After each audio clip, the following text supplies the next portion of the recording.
Look for my daughter. They don't know where she's at.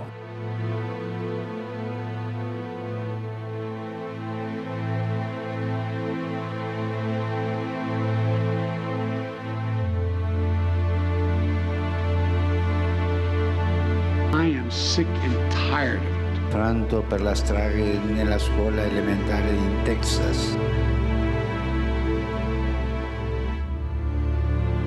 We're facing evil out here.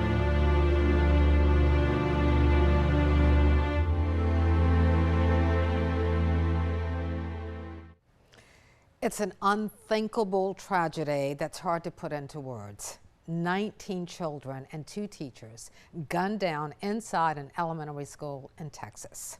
Parents all across the country are holding their babies tighter tonight. Still shocked and stunned, trying to make sense of this nation's latest mass shooting, an attack on innocent children. Right now in the nation's capital, the flag sits at half-staff above the White House. A visibly angry President Joe Biden wasting no words addressing the nation and Congress. As a nation, we have to ask, when in God's name are we going to stand up to the gun lobby? When in God's name we do what we all know in our gut needs to be done? Governor Roy Cooper also ordered flags in North Carolina at half-staff for victims of that Texas school shooting. And tonight we're learning more about the terrorizing moments inside the school.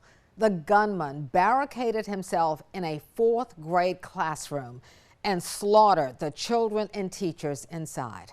Lauren Blanchett brings us the latest on the investigation. It's just that never thought something like this would happen here. People in Uvalde, Texas are seeking answers following yesterday's massacre at an elementary school. Nearly 24 innocent lives were lost, some as young as 8 years old. To say the least, Uvalde has been shaken to its core. Families are broken apart. Hearts are forever shattered. Authorities say the 18-year-old gunman legally purchased 2 AR-style rifles. One was found in the truck the suspect crashed outside the school. The other was found inside the building. There was no meaningful forewarning of this crime. Texas Department of Public Safety says once the shooter entered the school, he barricaded himself in a 4th grade classroom.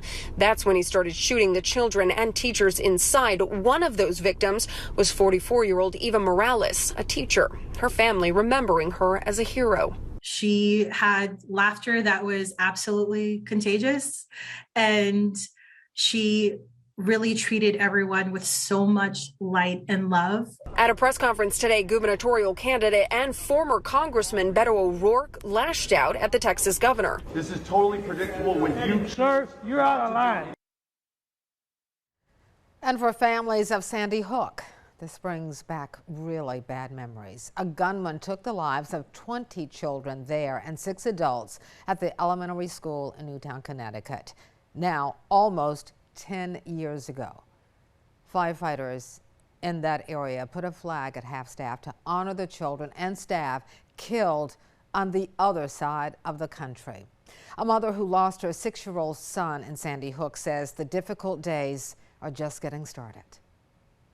And the shock that overtook me, I mean, I don't think these parents at the moment have any idea what's just happened and what's to happen in the days or weeks to come. While mass shootings seemingly happen all the time, this is the first large school shooting for a new generation of parents. And that can make it difficult for parents to talk with their kids about what happened. WECT's Zach Solon spoke with mental health professionals today for tips on how to approach that subject, a very difficult one. Zach? Fran, discussing this tragedy with your children can be difficult. The shooting in Texas is the 2nd mass shooting in this country in less than 2 weeks. Therapists I spoke with say helping your child process their feelings and emotions is important, while keeping in mind that the age of your child will likely determine how that conversation goes. One thing professionals say has changed over the years is kids' access to social media, And that means thinking they won't find out what happened if you don't bring it up isn't the reality anymore. Kristen Clemens with Coastal Horizons says tragedies like this one might feel more real for kids nowadays because they may see pictures or videos on social media. One way to prevent that is keeping an eye on how much they're using the internet and social media right now. I mean, we definitely say limit that exposure, especially after an event like this, because it may be that your child doesn't have any fears right now. And as a parent, that's where we want them to be. We don't want them to be scared every day. But the more that they hear, then the more that they do worry. So we always definitely say, you know, limit, control what you can. Definitely be honest with them if they have questions, but let's not expose them to more than what we have to. While parents may have thought about keeping their kids home from school today, I talked to school therapists about how they can help kids process tragedies like this. We'll go over that coming up at 6. Zach Solon, WECT News. You know, it's okay not to be okay, especially during troubling times like these. That's why the focus shouldn't be just on your kids, but your entire family. Opening a conversation about mental illness or helping those struggling right now can help prevent problems down the road. But don't forget, professional people are available to help all the time. Coastal Horizons has counseling for people, groups, and families in eastern North Carolina with a main focus on New Hanover, Pender, and Brunswick counties. You can go to the outpatient treatment services locations on your screen now for individual or family counseling for mental health disorders, psychiatric services. There's also a clinic with services in Spanish and child mental health therapy services available. You can go to the Coastal Horizons in Wilmington on Shipyard Boulevard, in Burgaw on South Walker Street, and in Charlotte on Coastal Horizons Drive. Their phone numbers are also on your screen.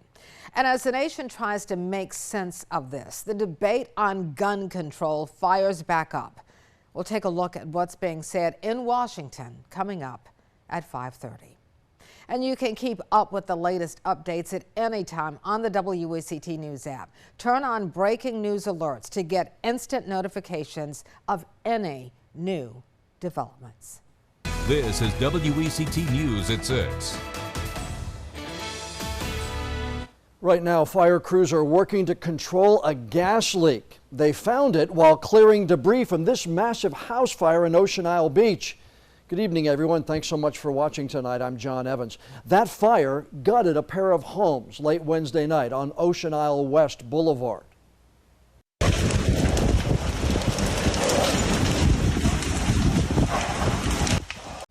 Neighbors say they could still smell the smoke today as they got a better look at the damage to the homes. The flames also destroyed cars in the driveways. Mayor Debbie Smith told us everyone got out safely. That's the good news. Eyewitnesses told us they'd never seen anything like it in person before. That was honestly probably the worst thing I've ever seen when it came to a house fire. I've seen a few before, and that was honestly one of the scariest moments that we've had, my wife and I. Now, right now, fire crews are doing what they call a controlled burn to get rid of all the excess gas from the leak. They did have to evacuate residents as a safety precaution. And investigators are still looking for the exact cause of that fire, what sparked it. Although the mayor says she talked to one of the homeowners who believes it started in one of the garages. This is WECT News at 11. Good evening, everyone. New warnings from health officials tonight in COVID-19 cases in southeastern North Carolina are rising. It could be signs of the holiday surge that health experts have talked about for several weeks. The state has done more COVID testing since Thanksgiving, and more of the tests are coming back positive. The state added another 4,100 cases today, the highest one-day total since October. The percent of tests positive has gone up from about 5% just 2 weeks ago to 9% over the weekend and 7% today. Hospital beds are starting to fill up again with more COVID patients since Thanksgiving. Before the holiday, the state reported a little over 1,000 people hospitalized with the virus, almost 300 in intensive care units. In 2 weeks, we've seen both of those numbers go up by nearly 50%. And because of those trends going the wrong way, all but 6 of North Carolina's 100 counties are back in the red on the CDC's transmission map. showing high levels of community spread, and that includes all 5 counties in southeastern North Carolina. And WECT's Zach Solon talked with New Hanover County's Public Health Director today. So what did David Howard say about this county's situation, Zach? John, public health officials are urging residents to get vaccinated against COVID-19 and to take safety precautions to help stop the spread of the virus. Director David Howard says the county is seeing about 25 to 30 new cases per day right now.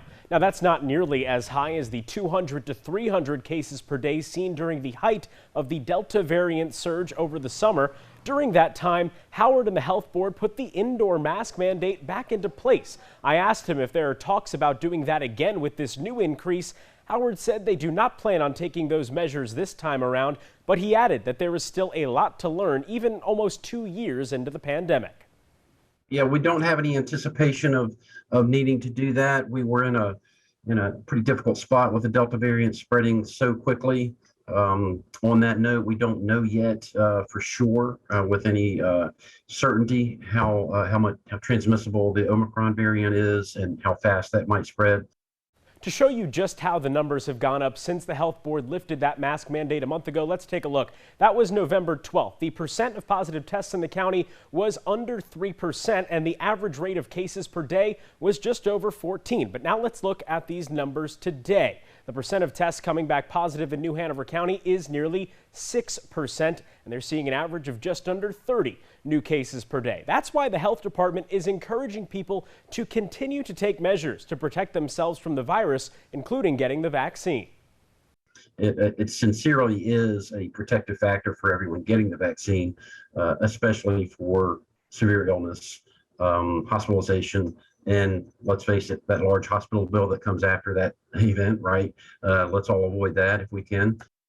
Howard says there are no confirmed cases of the Omicron variant here in New Hanover County. The CDC says there are reported cases of that variant in 23 states. If you're looking to get vaccinated or to get a booster shot, we have information on some options for where you can go inside this story on WECT.com. John?